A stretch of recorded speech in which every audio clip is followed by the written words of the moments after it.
Tonight we celebrate the new Tomorrowland at Walt Disney World in Florida with a television special that's out of this world. Hello, I'm Michael Eisner, head of the Walt Disney Company. In a top-secret military installation somewhere in the United States, there are those who believe that the government is hiding the remains of an alien spacecraft that mysteriously crashed to Earth. With more and more scientific evidence of alien encounters and UFO sightings, the idea of creatures from another planet might not be as far-fetched as we once thought. In fact, one of you out there could have the next alien encounter. Enjoy tonight's special. I'm going to walk over and see if I can sneak a peek.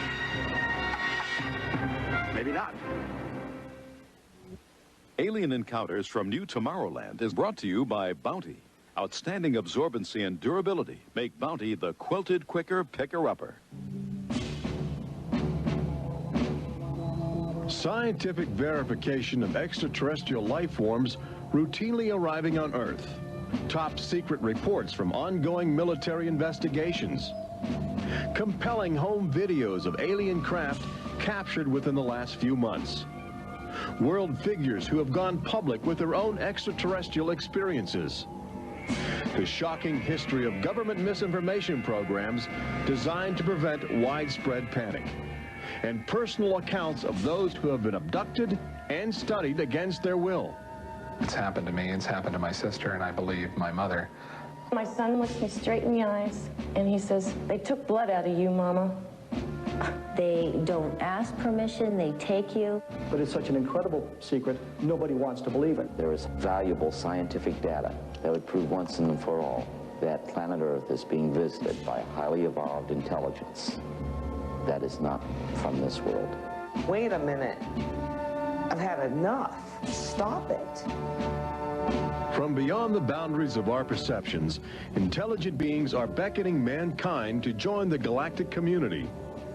It's an invitation which is both wondrous and terrifying. This is the nature of alien encounters. Mankind has the unique ability to ignore the obvious, especially when the facts reveal a disturbing truth. We once believed the sun revolved around the earth. When Galileo demonstrated the reverse is true in 1634, he was charged with heresy and placed under house arrest for the last 8 years of his life. The charges were later dropped, 342 years later. Now, as we approach a new millennium, mankind is in the midst of the most profound event in history, actual contact with intelligent life from other planets. For nearly 50 years, officials have been documenting routine alien encounters here on Earth. And thousands of people have seen or experienced this alien presence. Yet many others still refuse to acknowledge the obvious evidence all around them. What is it like to be confronted by a creature whose intelligence and skill is far beyond the comprehension of mankind? Would it be enlightening? Would it be an exercise in terror? Or perhaps both? Here in the new Tomorrowland at the Walt Disney World Resort near Orlando, Florida, these concepts are brought to life as guests experience their own alien encounter, a sensory thriller from Disney and George Lucas.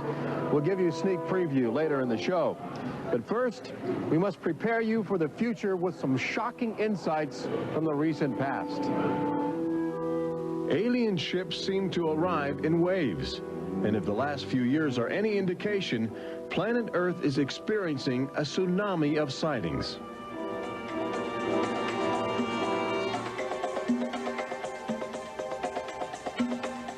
Mexico City, 1992. If you were arriving from outer space, this would be your first stop. It's the world's largest metropolitan area, easy to spot from a distance. Saucers arriving here have an affinity for military helicopters. This one was caught stalking a squadron during a national holiday celebration.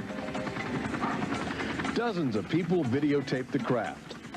Millions more just stared in disbelief as it covered 200 square miles of territory in a matter of minutes. Canada, 1991.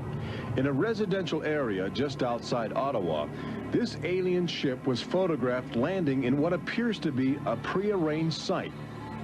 UFO investigators claim the structure of this craft reveals a technology previously undocumented.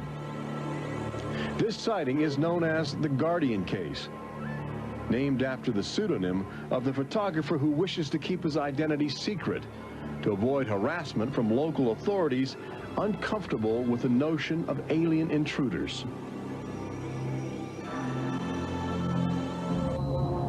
For the last few months of 1994 and lately in 1995, Gulf Breeze, Florida has been ground zero for alien encounters.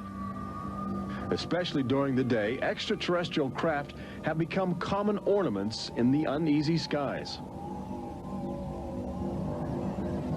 Over those dunes right there. There she is, right there. Oh my God. Residents of Gulf Breeze routinely aim their home video cameras at the horizon. More often than not, they capture an astounding alien display. Oh, there it is. Right out there. Looks like an egg on top and an egg on the bottom. You would think these alien sightings would be front page news. So why have they received almost no national attention? The answer is simple. For governments determined to maintain their authority, extraterrestrial contact is pure dynamite. There's beings from another planet. We don't know where they come from. We don't know what they're doing here. There's nothing we can do about it. Meet Captain Kevin Randall, retired Air Force intelligence officer, now a top investigator of alien encounters. Anytime a technologically superior civilization comes in contact with a technologically inferior civilization, the technologically inferior civilization ceases to exist. Not necessarily through conquest, not necessarily through invasion, but because the technology changes the underlying social structures of that civilization and it disintegrates. Those fears are reflected in a 1960 federally funded study by the Brookings Institution, which warned that public knowledge of alien life could cause civilization to collapse. So they began a policy of covering up and hiding the information, but they also began a policy of ridiculing, so that people who really see something are afraid to come forward. This isn't right to do the ridicule. I mean, a lot of people suffer. Retired Army officer Clifford Stone certainly suffered after he began private research into the UFO phenomena while still in the service. Well, I was given a lawful order while I was in the military to back off. I refused that lawful order. That resulted in me having to go to be psychoanalyzed, which kind of backfired on my command. But I was actually given a lawful order not to write to members of Congress without first getting it approved through my command, and not to talk to members of the media. Of course, I went out and violated all those directives simply because I felt they had no right, that I had a right. He also has determination.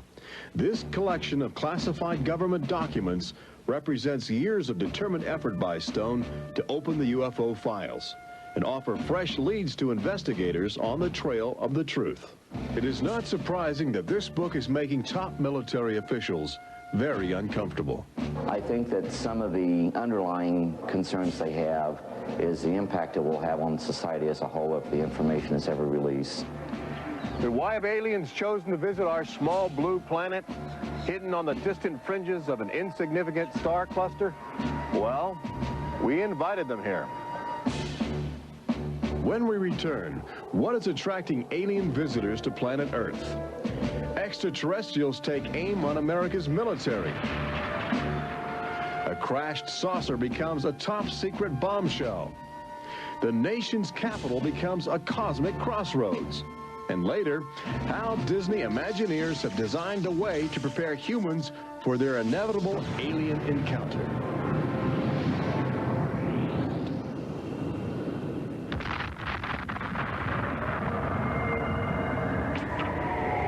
And I looked, and behold, a whirlwind came out of the north, and a fire enfolding itself, and the brightness was about it.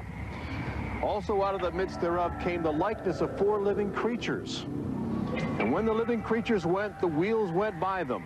And when the living creatures were lifted up from the earth, the wheels were lifted up. For the spirit of the living creature was in the wheels. Ezekiel chapter 1. There have been reports of alien encounters throughout recorded history, often buried in the obscure poetry of mystics. But since the end of World War II, alien encounters have adopted a darker, more menacing demeanor. No longer just spirited lights dancing in the sky, UFOs turn more brazen, announcing themselves with surprising ferocity. Most alien activity on Earth in this century seems to have been sparked by the single most profound technological achievement in human history.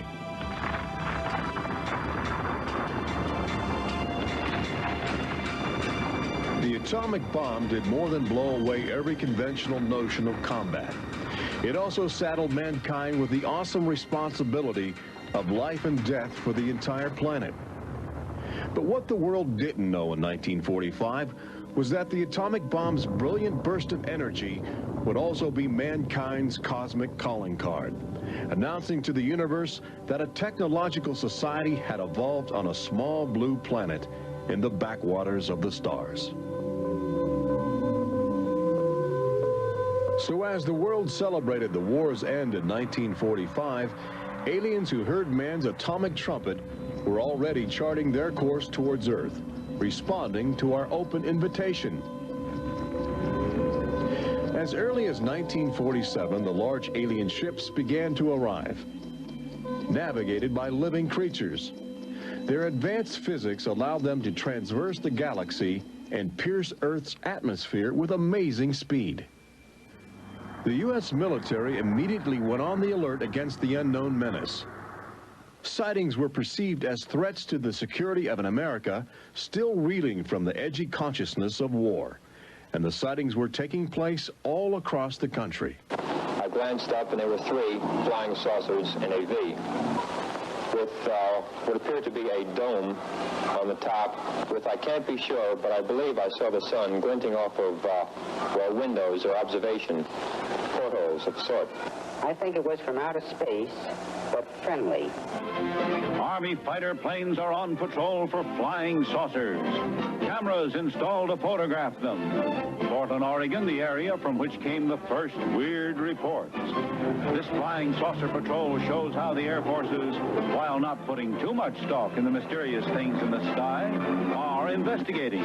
The control tower is in touch and on the watch. So are a whole lot of people these days. They're seeing flying saucers everywhere. Flocks of fantastic discs flying through the air.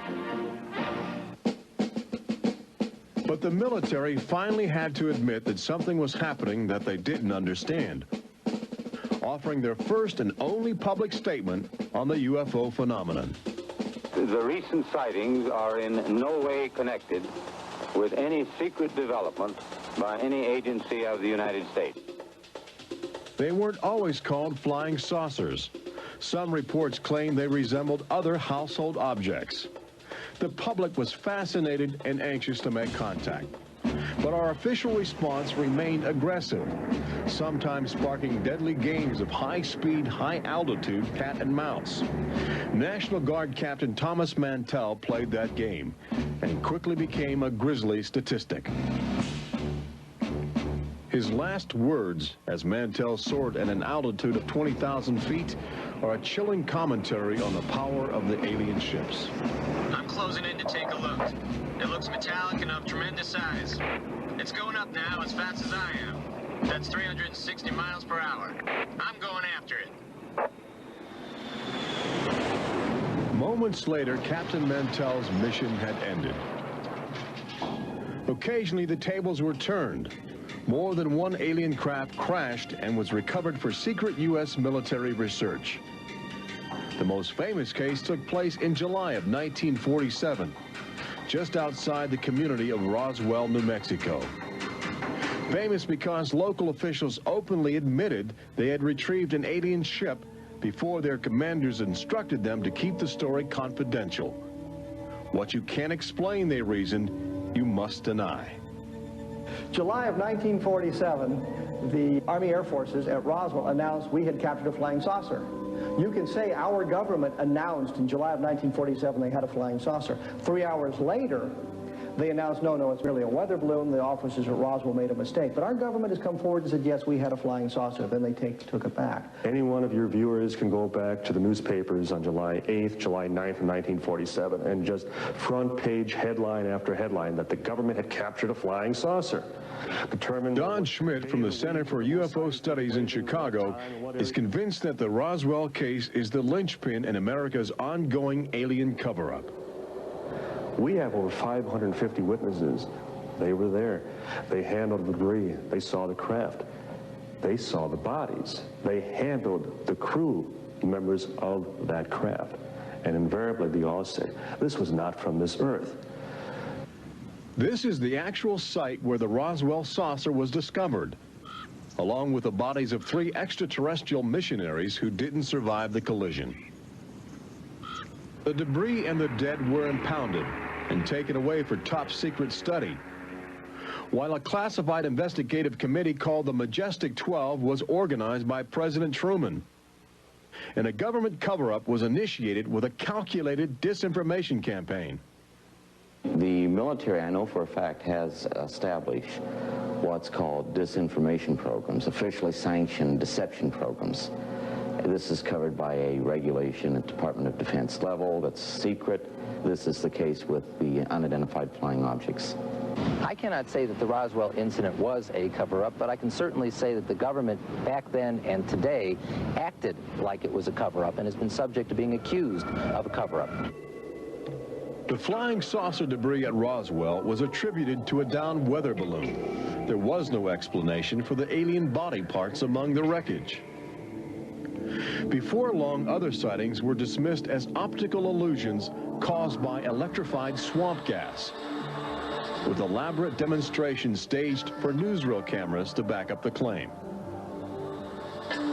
But while the Pentagon refused to publicly admit aliens had arrived on Earth, their top-secret internal memos told a different story, even detailing the various ships and the creatures they had autopsied. Meanwhile, the American people fell in love with flying saucers, sensing something playful in their alien design. Before long, even the military seemed to fall under the trance of the UFOs. Government inventors began to mimic what they were seeing in the sky, in a strategy to stumble upon the secrets of advanced alien technology. These rare films chronicle those primitive efforts. At a symposium conducted by Princeton University, weird and wonderful flying machines developed for the Army go through their paces. The flying scooter, for instance, with only a 7-horsepower motor. Or this flying what have you. Just count your fingers after starting the fans.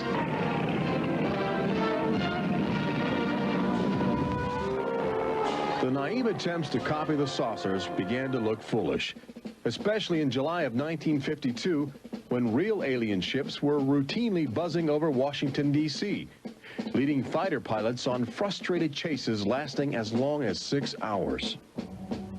It was the first time since the War of 1812 that our nation's capital had been successfully invaded by a foreign power. By the early 1960s, UFOs were having a chilling effect on our defense operations. Their tremendous speed often caused them to be misidentified as incoming intercontinental ballistic missiles, putting American air bases on red alert. There needed to be some way for the U.S. and the Soviets to distinguish between nuclear attack and alien visitors. The weapon is installed in the Pentagon, but it's a weapon of peace. This is the teletype that will operate at the U.S. end of an open line to Moscow. This link, it is hoped, will help avoid misunderstandings that could possibly trigger a catastrophe. Now, a president could be in touch with the Russian premier in a matter of seconds. The plot line between Moscow and Washington was set up so they could go ahead and make last-minute pleas that we're not attacking you and you're not attacking us. The purpose for this was to ensure that a nuclear war would not be touched off by a UFO appearing on the scopes and being mistaken for enemy aircraft. The hotline eased some international tensions, but it didn't halt the interaction between the military and the aliens, which continues to this day. November of 1975, essentially every SAC base in the United States was visited by UFOs. We have reason to believe that the UFOs went ahead and had some effect on changing the codes within the missiles, within the launch control facility, to change where the missiles would hit. 1976, September, Iran, 2 F-4s tried to intercept a UFO and shoot upon a UFO. The weapon systems of the planes go dead. The communication systems go dead. These are just 2 examples of cases which sound like they came out of science fiction, but in reality, they're from government documentation. Documents released by the State Department. Main engines up and burning. September 1991. Space Shuttle Mission 48. Commander Clayton and his crew point their cameras at the planet's horizon for a live broadcast to Earth. Many viewers noticed an alien ship playfully cavorting around the shuttle at tremendous speeds. NASA still refuses to acknowledge the incident.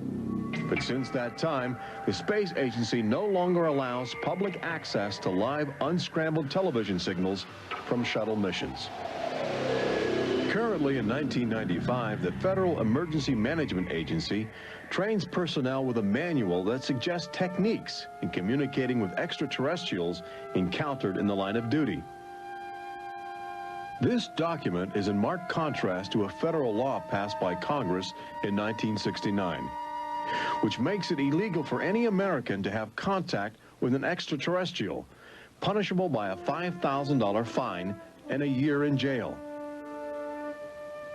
Ironically, both documents were composed by a government which refuses to publicly admit that there is intelligent life on other planets. Indications are that government, military, and scientific leaders will soon release nearly a half-century of official documentation of ongoing alien encounters on Earth. Perhaps they feel it would be too embarrassing not to reveal the truth before the truth reveals itself. But these FBI files acquired through the Freedom of Information Act outline nearly 50 years of UFO reports investigated by federal agents all across America. Overwhelming evidence that something sinister is at work. But look carefully. The torn pages, the ragged copies, the large areas blacked out in an effort to keep secrets locked away. If we are keeping information, which I am certain we are, from the American public on unidentified flying objects, then we're wrong. Government has an obligation to the people to tell the truth. No matter what that truth might be, the people have a right to know that planet Earth is being visited by a highly evolved intelligence that is not from this world.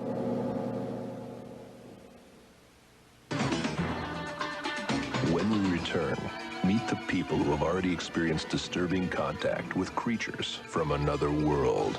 They don't ask permission, they take you. See how government is monitoring mutant life forms which have already staked their claim on planet Earth. And join Robert Urich on the fringes of the future in Walt Disney World's Magic Kingdom as Disney Imagineers prepare the public for their inevitable alien encounter. Encounters from New Tomorrowland.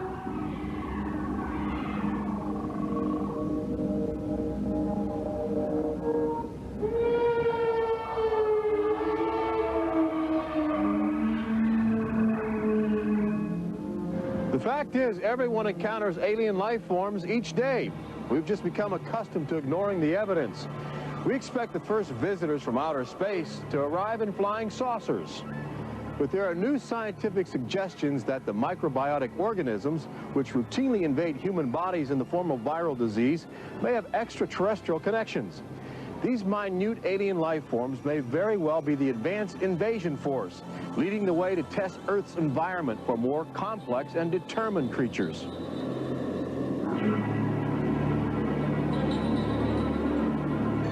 The idea is not new. Arrhenius, a Swedish chemist who died in 1927, first proposed the theory of transfermia, the notion that life is universally dispersed, possibly carried by cosmic winds across the vast expanse of the galaxy in the form of viral spores. Uncovering this mutating alien life is an ongoing government project carried out by scientific teams at NASA. They begin by collecting meteors which have landed on the barren landscape of Antarctica. Here, low temperatures preserve the alien life clinging to 4 billion-year-old cosmic debris. In a specially sealed clean room at the Johnson Space Center, these crude interstellar spaceships are carefully dissected to extract the biotic matter inside. Amino acids, a kaleidoscope of organic compounds, and the chemical catalysts of life are analyzed with sophisticated gas chromatographs and mass spectrometers. Life is plentiful in the universe and eerily tenacious. Lately, scientists have found extraordinary numbers of unknown organisms which have gained a biological foothold where we once thought survival would be impossible. They grow in deadly ammonia gas. They are resistant to ultraviolet radiation. They thrive inside the radioactive cooling systems of nuclear power plants. And they can even survive the vacuum of space, reanimating themselves when air and water become available. Riding inside the stone cocoon of a meteor, life can travel virtually anywhere, and a good deal of it lands on planet Earth. But just as we explore the genetic package of alien life, visitors from space are routinely examining human specimens, abducting men, women, and children in order to conduct disturbing biological experiments. Very, very few people who've had the experience are willing to talk about it publicly. There is such a kind of ridicule factor. Bud Hopkins, researcher and author of the best-selling book Intruders, is America's leading investigator into the alien abduction phenomenon, and largely responsible for bringing the astonishing situation to the nation's attention. The most important thing about this, I think, in studying it, is to realize that there are very distinct patterns. This is not just a box full of crazy experiences which are mutually contradictory. The patterns start this way. People are abducted first in childhood. When I go back into my memory, I don't know a day without them. And they are then re-abducted over many, many, many years. When I saw this light on the freeway, my first reaction was, oh my God, not again. I grabbed the side of my bed like, no, you're not gonna get away with this. You're not gonna get away with it this time. Then I feel lifted off of the bed, and the next thing that I remember is being on a table or a bench and these beings surrounding me.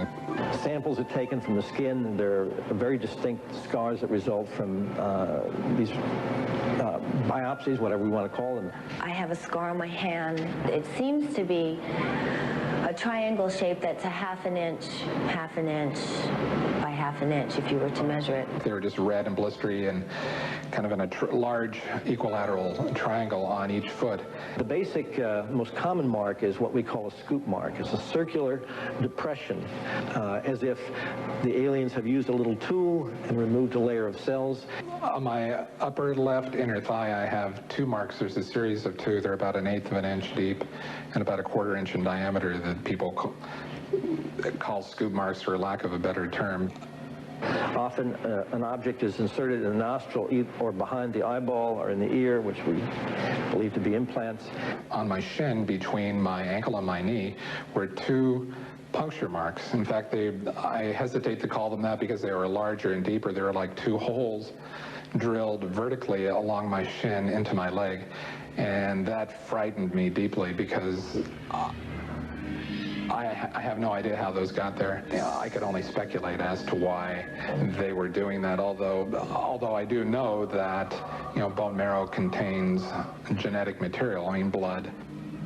They're interested in who you are genetically.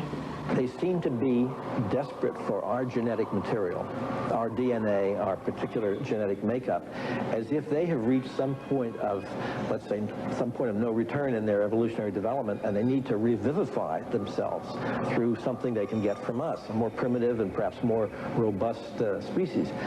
People generally describe one particular type of figure as the basic alien type, which is a small figure, 3.5 to 4.5 feet tall, huge head, huge black eyes, hairless, grayish-white skin, just a tiny slit for a mouth that doesn't move, and so forth. I'd say that accounts for about 85% of the descriptions. There's some that are very, they talk about the reptilian being like sexually aggressive, and then there's some that look like praying mantis that are very mean and very violent. It is a violation of your body. It's a violation of your space.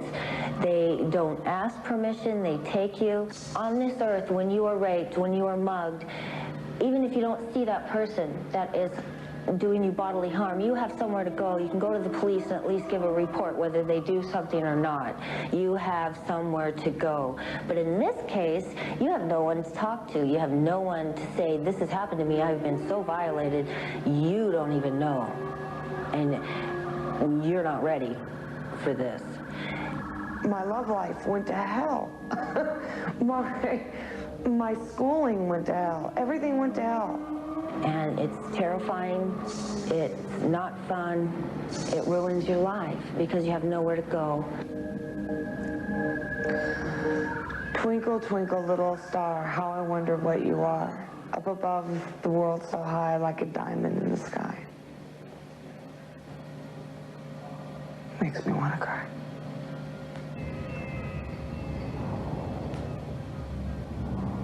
Part of the trauma involved in this is our government telling us that these objects don't exist. And I seem, and other members of my family, and other people seem to have these experiences. It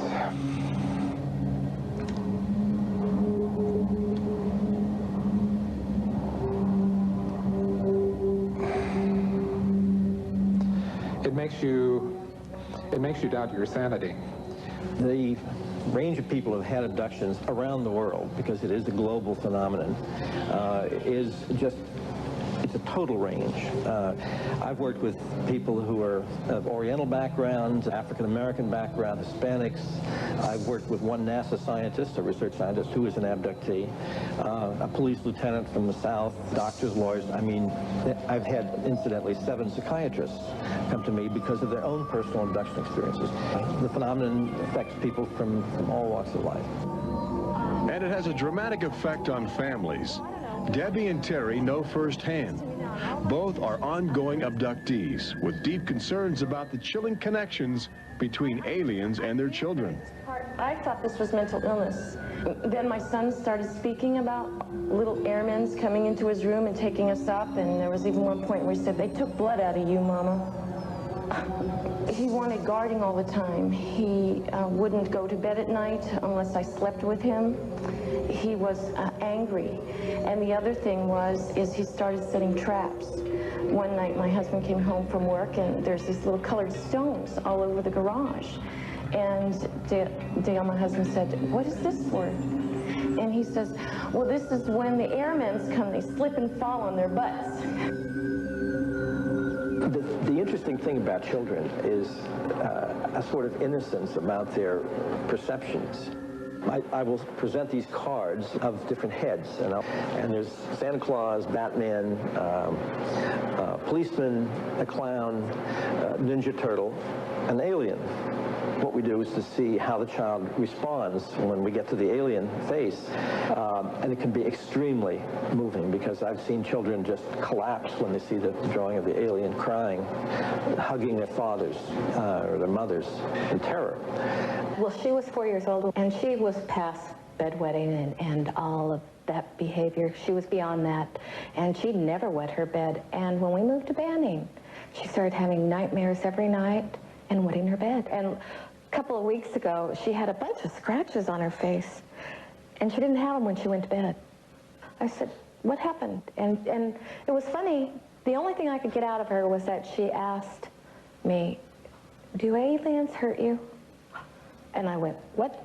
And a woman told me, for instance, that her little girl, when she was first able to talk, would tell her about these nightmares of what she called the bugs coming in the room. And they were big bugs with big eyes. And again, there were some physical marks, all the surrounding evidence suggesting abductions. At one point, the mother, a few years later, was getting out of the car with her daughter at a shopping mall, and the Goodyear blimp was coming over. And the little child said, Mommy, look, don't you remember when you and I were up in that thing with the bugs? The last time I had a session, in that session I actually saw Lexi being escorted by 2 small grays. And it was very upsetting to me. I could not handle the fact that my daughter was being subjected to something that I had no control over. And when I think you have no control over something, that you're so helpless, it's like your child's drowning or something and you can't save them. I feel like I'm going to go crazy because there isn't anything I could do for my son. I know. One of the most interesting things, too, from a child's point of view, has to do with the fact that communication is telepathic. One little boy drew on some drawings he'd made for me of the aliens. He put on the side of the head, each alien head, a gigantic ear, just one. And his mother said, what's that? And he said, well, Mommy, I know they don't have ears, but I put that there because, you know, they can hear everything you're thinking.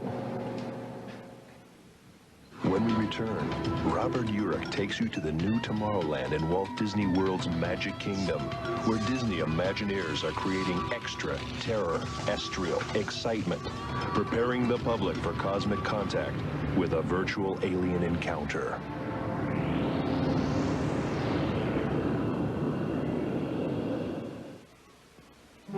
An official UFO sighting report, one of thousands compiled over the last few decades. This particular report from October 1969 was filled out by Jimmy Carter. He was still governor of Georgia at the time. He witnessed a luminous object suspended in a twilight sky. Later, when he assumed the office of President of the United States, his staff attempted to explore the availability of official investigations into alien contact. As this internal government memo illustrates, there are some security secrets outside the jurisdiction of the White House. We investigated lights in the sky for over 20 years. We didn't get anywhere. We have over 100,000 cases from over 160 countries in our files at the Center for UFO Studies in Chicago. When you actually take the time to look at the official record, look at the classified, disclosed documents on the phenomena, and I'll guarantee you'll walk away saying, why weren't we told about this? And why were we told something else altogether? We've all been indoctrinated to have this knee-jerk response just to that term, UFO. We have to ask ourselves, who started it? And isn't it about time we go out and find out for ourselves? Every year, NASA routinely propels about 24 astronauts into a low Earth orbit aboard the space shuttle, a loud, lumbering, somewhat primitive rocket ship.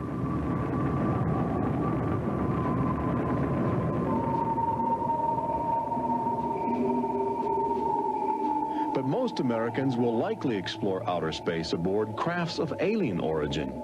Statistics indicate a greater probability that you will experience extraterrestrial contact in the next 5 years than the chances that you will win a state lottery. But how do you prepare for such an extraordinary event? Here in the new Tomorrowland at Disney World, scientists and Disney engineers have brought to life a possible scenario that helps acclimate the public to their inevitable alien encounter. Welcome to the new Tomorrowland Convention Center in the Magic Kingdom, where humans can enjoy their first taste of the future, as well as advanced extraterrestrial technology, and begin to understand the disturbing facets of alien intelligence. Access Technologies, an interplanetary manufacturing and marketing conglomerate, is one of the first alien firms to take advantage of this showcase facility in New Tomorrowland, introducing humans to technology which promises to seize the future. Today, guests are exploring the concept of teleportation, the ability to transmit solid matter or living creatures across the endless void of space. Inside this chamber, at the extraterrestrial alien encounter attraction, cosmic representatives will demonstrate the secrets of a brave new world. Utilizing the ominous device, two very different life forms will make contact via the teleportation process. Unfortunately, high technology can backfire if operated by careless hands. As the seat restraints lock into place and the power generators are activated by anxious extraterrestrials, these happy humans are about to discover a disturbing truth. When science fiction becomes science fact, the results could be terrifying.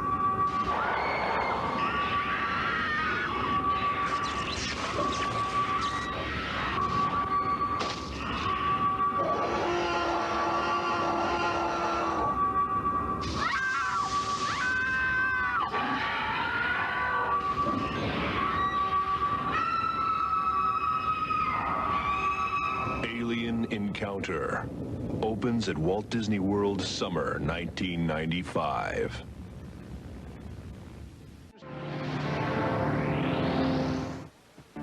Planet Earth has always been a laboratory for alien life forms which can drop in from space or slowly mutate into bizarre fleshy organisms at our feet. Understanding the nature of these strange creatures from above and below is the greatest challenge of our age.